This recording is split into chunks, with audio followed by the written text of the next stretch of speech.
Want to retwist my hair with me as we talk about the things that may be killing your marriage or relationship? Of course you do. Let's do it.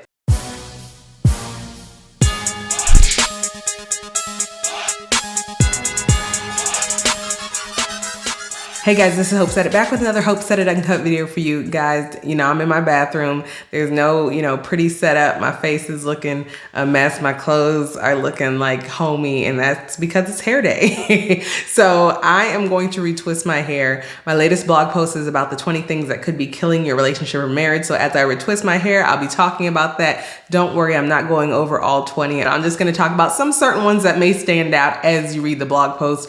If you read the blog post. If you don't, I guess I'm going over it with you, but either way, let me start by saying that I know this video is probably gonna be a couple days overdue, but I don't retwist my hair until I'm like patient enough, I have the time enough, and I feel like it. Like I can't, or I'm gonna start ripping through. It takes me about 2.5, 3 hours to gently detangle and re-moisturize and twist up and trim if necessary my hair. So I don't necessarily like to do that on a forced schedule. And I said I was gonna do it. I knew I was gonna do this video, but I was like for the last couple of days, I was just like, I just don't feel like it. And if I don't feel like it, I'm not gonna rip my hair out just because I'm like, content. It's okay. Whoever's for me is supposed to be here, and I'm glad you're here. I just don't wanna be one of those people who say, YouTube broke off my hair. Ain't no way. YouTube did not force me to do anything. I'm not a guinea pig, so here we are. Now I'm in a better space to do these, I don't know, 19 twists or something like that. I don't know, it's some work. You know, taking care of natural hair is self-care and it's patience and it's a journey. Like it really teaches you to be patient and to wait and reap and sow and, all that other stuff. But I'm not gonna make this too spiritual. That's not what this is about. I'm just going to start retwisting my hair and then talking about some of the things that could be killing your marriage. So as you guys already know, you're probably sick of hearing it if you actually have been subscribed for a while now. I use the lock moisture method. Anything I do is liquid, oil, cream, right? So liquid is aloe vera juice, nothing too fancy. It's just easier. There are some sprays. You can see my past video that I do sometimes, but aloe vera juice is a staple. Like I'm always going to have that somewhere. So I'm going to use aloe vera juice for the L. O, I have some oil, probably argan oil or something like that. C is my cream. It's probably creme de la creme. Now I do love online beauty supplies. You know, the one where you kind of order it online and maybe it'll be at select stores in your city or something like that. The only thing about that is restocking is a beast. So sometimes, I'll be ready to restock and they'll be out of stock and I can't get it at the store because that's not the product they have at the store. So it's a whole thing sometimes. So I think I have some remnants of this creme de la creme. If not, I have my Juices and Botanics cream as well. And we'll make it work. And I think it's time to snip I know people hate, especially stylists, they hate when you trim the ends or something, but I kind of do a seek and destroy method. So if I see it and it's nasty, I'm gonna destroy it. But I'm not trying to give myself a trim. I'm going to get my hair straightened in December. It is booked. I'm very happy. Maybe I'm kind of nervous, I'm not gonna lie, because last time I straightened it, that was when I had my setback. So now I'm like, oh, hopefully I've been doing everything right for 2 years, or that's just more things to come with you about to complain. And I don't want that. I want growth. And hopefully we'll just grow together, okay? So let's start retwisting. Let us talk about some things that could be killing your marriage. Marriage is unique to everybody, so I never go with a one size fits all and you must do this to be married. But there are some general commonalities that need to happen for a successful marriage, right? Like communication and making sure you're on the right page with money and stuff like that. So with that in mind, I will start with taking the influence of other people, especially your friends. And I see this a lot more with, men do it too, but just taking your friend's advice into consideration more than your husband, right? So anything that happens, you're running to them. That's a whole nother story anyway. Don't go running to your friends, telling them everything in your marriage. That's not healthy. If you argue, I get it. You need someone to lean on, but that means they're getting all the bad. And so then when you guys get cool again, they're kind of still like, I don't know. Remember he did this and that and this. And it's them knowing your business, and you don't need someone all up in your business telling you about your marriage like that unless they're certified and specialized to do so. But either way, just taking their advice. Know that marriage is between you two, you know? So inviting anybody else into that, acting as if they have a say in your relationship or something else. And I've actually seen that happen to where, you know, oh, it's an argument, or, oh, here we have to decide upon something. Y'all better pray about it together and decide upon it. But instead you want to run and tell your friend, and then that friend tells you, girl, what? I wouldn't do this. I do this. So here you go, going back to your spouse saying, you know, oh, I think we should do this. And that's not even your idea. That's your friend manipulating you. And you have to understand that sometimes hurt people hurt people. So while it may seem like, oh, it's all good. Okay. A little growth action. I think it's not as thin on the ends. I don't know. And that's why getting a silk press is scary, because natural hair, and watch me just switching subjects, but I'll get back to it, promise. Natural hair, it's in a thick core state, so it seems healthy all the time until you straighten it, and then you're like, oh, it was a little jagged edge action, huh? So we'll see, like I said. But anyways, not everybody has your best interest. Some people are miserable and they want you to be miserable. So especially if you're running to a single friend, this is a cream. Especially if you're running to a single friend, they could be like, listen, I just want my homegirl back. So yeah, leave him, girl. He ain't do this, leave him. You know, so you just have to make sure that God is the main one in your ear, not people, and not your girl. You know, I know y'all been cool for a long time, but they're not specialists in your relationship. Now, obviously, please let them intervene if you're getting treated wrong or something. But for regular marriage ups and downs, you shouldn't be having your friends in your business like that. That's just my advice. Now, another thing that could be killing it is neglecting your household duties. Duties. Sorry, every time. And that's not even on some, 50s leave it to Cleaver mess. So whatever you guys decided to do, however you guys split up the household, then you need to be doing that. The other partner will have resentment if it's like, okay, it seems like you slacking, you're not doing what you're supposed to do. You were supposed to be cooking. We agreed upon that. You were supposed to be cleaning. You're supposed to be taking out the trash, whatever the case may be. And so if that burden shifts to one person, or it's just not what you guys agreed upon, well, that's resentment. And so you have to make sure that you're sharing the load. And I have to check myself, to be honest. Sometimes I have to check myself and make sure, like, okay, let me make sure I'm not slacking, because I'm a night owl and he's an early riser. So like anything morning duty with my boys, that's what he does.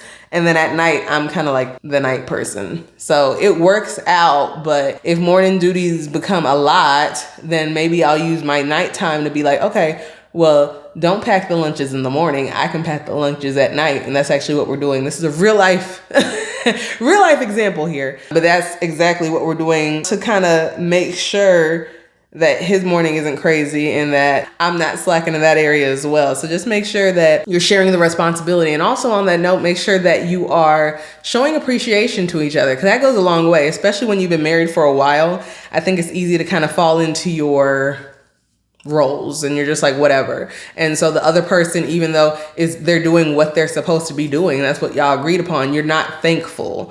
And so make sure you're still appreciative. That just goes a long way. When you say thank you, when you say I appreciate you, I'm grateful for you, that kind of gives them that extra go when you know that, hey, I'm not doing it for no reason, it's getting seen. So being grateful for stuff, showing your appreciation, that goes far in a marriage as well. This could be a big one. Prioritizing money over love. Now, we already know that financial difficulties, that could be a leading problem in divorce. So you want to focus on money. People focus on money, but you don't want to focus on money more than your actual marriage. You don't want to make decisions that are a detriment to your relationship, but you're like, oh, well, we got money. I don't snip a lot because I'm not a professional. So I'm like, okay, let me just get the obvious. But yeah, when it comes to money, make sure that you're still prioritizing self. You're not doing stuff that puts the relationship at risk just for money, okay? You don't want to love money more than your partner. I get that. Money makes the world go round, right? So I'm not oblivious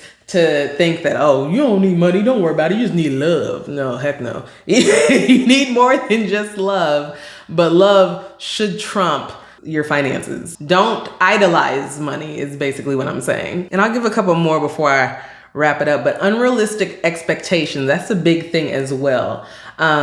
Especially when you're a person who's like ambitious and your other partner is like cool, how you have one who's like, let's go, go, go, go. And one that's like, it's all right. That ambitious one could try to push the more oblivious one, and that could be annoying. That could be resentment, you know? So just know what your realistic expectations are. If you marry them and they didn't have a PhD, don't push them to get a PhD if it's against their will, or don't marry them and say, okay, but I'm going to make them into, you can't change anybody. God has to change them. And that's not in his heart or her heart. Well, and I don't even know what you were doing. So don't have unrealistic expectations, because then, you know, I guess the word of the day is resentment. That could breed resentment. And the person's like, dude, stop trying to change me. Or this is not what I expected in the marriage. And that's why it's important to go to premarital counseling. It's important to know each other before you get married, because you don't want a fantasy world. I think a lot of people, when they think of marriage, they think of the wedding. And it's like, forget the wedding. What is the marriage going to be like? Because the wedding is probably the easiest, most fluffa-duffa part. And also, don't be jealous. Jealousy kills so many relationships. If you have insecurities, you have to work on that in yourself, okay? Because it's not the other person. Well, it's not always the other person's fault that you feel insecure. I get it. Sometimes infidelity happens. So yes, of course you'd be insecure about that. But sometimes nothing happened and you're just insecure about your looks or self-esteem, or, oh, my ex-boyfriend in high school, he cheated on me. So now I'm thinking, that's not your partner's business. And that doesn't give you the right to then need to be called beautiful 20 times a day and look through his phone and, oh, you got to call me and who's she? And because that is pushing him away, okay? What did Keisha Cole say? I know y'all like, who's Keisha Cole? But what did Keisha Cole say? I might as well have cheated on you, okay? As much as you accuse me, I might as well have, what? Vocals? But yeah, don't be insecure. You're better than that. Just work on your self-esteem if that's the case. But if they didn't give you any reason to feel insecure or anything like that, please don't push that and just make up narratives in your head. Your marriage has already enough problems. Let's not make up problems for you to have. Another crucial thing is listening to your partner. Actively listening to your partner. Like, if they ask how your day is, or you ask how their day is, listen and make sure, like, oh, okay, well, that must have been tough. So you're saying your coworkers did what? Your supervisor said what? Whatever the case may be, just make sure that you're there with them. Because what happens, and people don't think it's a big deal, but I always think it's like, ooh, that's weird, is that work husband, work wife stuff. Listen, why are you like that? Because that's who you bond with at work. And people think y'all are so bonded that, oh my gosh, you're the work husband. Y'all act like you're married at work. The devil. No. But that's what happens. And then more times than not, that work spouse then slides in when there's a problem at home, So you really shouldn't be inviting someone emotionally to take your spouse's space. Your spouse should be that number one emotional support in your life. Otherwise, you have that weird dynamic where you think you can still run to someone else because you have a work husband and a work wife. So don't allow for that temptation of emotional cheating to take place. Be sure that you are listening to each other and that you're making time for one another as well. And that's especially hard when I guess that's the next point. Make time for one another. Especially as I'm getting all these kinks out, Lord, and it hurts. Especially as you get kids, as you have kids and add other dynamics into your life. Oh my gosh, it is so important to prioritize self, because it's so easy with the busyness of life to forget about yourself and bring it all to your kids and be the best parent ever. But you have to understand, to be the best parent ever, you kind of have to be the best spouse ever first. That's the foundation. The marriage is the foundation, and then you have the kids. Now, obviously, if your marriage is rocky, if there are obviously extraneous circumstances that could happen, but in a perfect world, you'd have a strong foundation of a marriage with the kids, and that's how it would be. So don't forget about that strong foundation of marriage as well. Well, I'll just give you two more before I wrap it up, I suppose. First of all, being collaborative in decision making. The worst thing you can do, and it's so weird when people do this, like, oh, my husband bought this. He bought us a car. He bought a house. I'm like, you ain't know about it? Please do not surprise me like that unless, I picked out exactly what I want. But these big purchases, they should be together. Most purchases should be together. If I'm being honest, me and my husband struggle with that too. Like, some package from Amazon will come and I'm like, where? What is this? Or he'll be the same. The more you can tell each other about stuff, the more you can be collaborative in decisions. That's what a real partnership is. Anything else is just you informing that other person as if they're not a part of your life, which is not good. Communication is key. Make sure you're communicating, make sure you're making those major decisions together, and that you're, including them in the decision making, because it affects them as well. I said 2 more, so I'm going to be true to my word. I'll just give you the last one, and that's embracing change. So people are going to change unless you got married in your 50s, or even if you do get married in your 50s and 60s, people change. You're not the same person. Y'all met when you were 20s or 30s. Okay, well now y'all are 50 and 40 and 60. You change, and it's okay. That's the only constant in life, right? The only constant in life is change. So you have to be open to change as long as you guys are changing in the right direction. Obviously, you're not doing a bait and switch action, not changing the core of your person necessarily, but just working to shared goals and everything like that, and evolving and making sure that you guys are together working to be the best yous that y'all can be, So change is not bad. It's, are you changing in the right direction? Are your visions and goals still shared? So yeah, just grow together. Like if you're saying, when she was 18, she used to act like she was 18, boo-boo. Like she a whole grown woman now. So let's keep room in relationships to grow and communicate that growing and saying, I feel like here's what I want to do in life now. I feel like I'm growing as a person in which I want to do X, Y, Z now. I think like this now, whatever. But just make sure that you're communicating everything and keeping each other informed. So what I'm going to do is finish these twists, okay? Because I think I only wasted about 20 minutes on 2 twists, and I have about 17 more to go. So I'll be back when I finish, so you can see the final look and everything. Hold on. Okay, I'm finally done. This took about 2.5 to 3 hours. And it's annoying because it seems like it's gonna end and then it doesn't. It's like one more, oops, one more, ooh, one more. Now, I've been telling y'all that after I twist, I kind of hate it because it gets all scrawny. And then as the weeks go on, it swells, So I'm waiting for the swelling period since it's a little dinky. Especially at the ends, but it's gotten much better since the first time I started twisting this. So I think it's going okay. We'll see for sure in my silk press in December. There's that. I know I had a request of how I usually pin my hair back. Oh my gosh, it's not even a tutorial. I like twist and then make things happen, and then, it literally is just me bobby pinning and twisting and all that stuff. Sometimes I do it like that, like literally gather it, twist it, and then just make something of it, and like keep bobby pinning around so it stays down. Like bobby pin it, bobby pin it, bobby pin it, and then it'll look like, whatever from the side. But like I said, it will swell out. I don't have my hair down because I'm trying to hide my ends, and I've been hiding it for like the last 2 years. So that is that on that.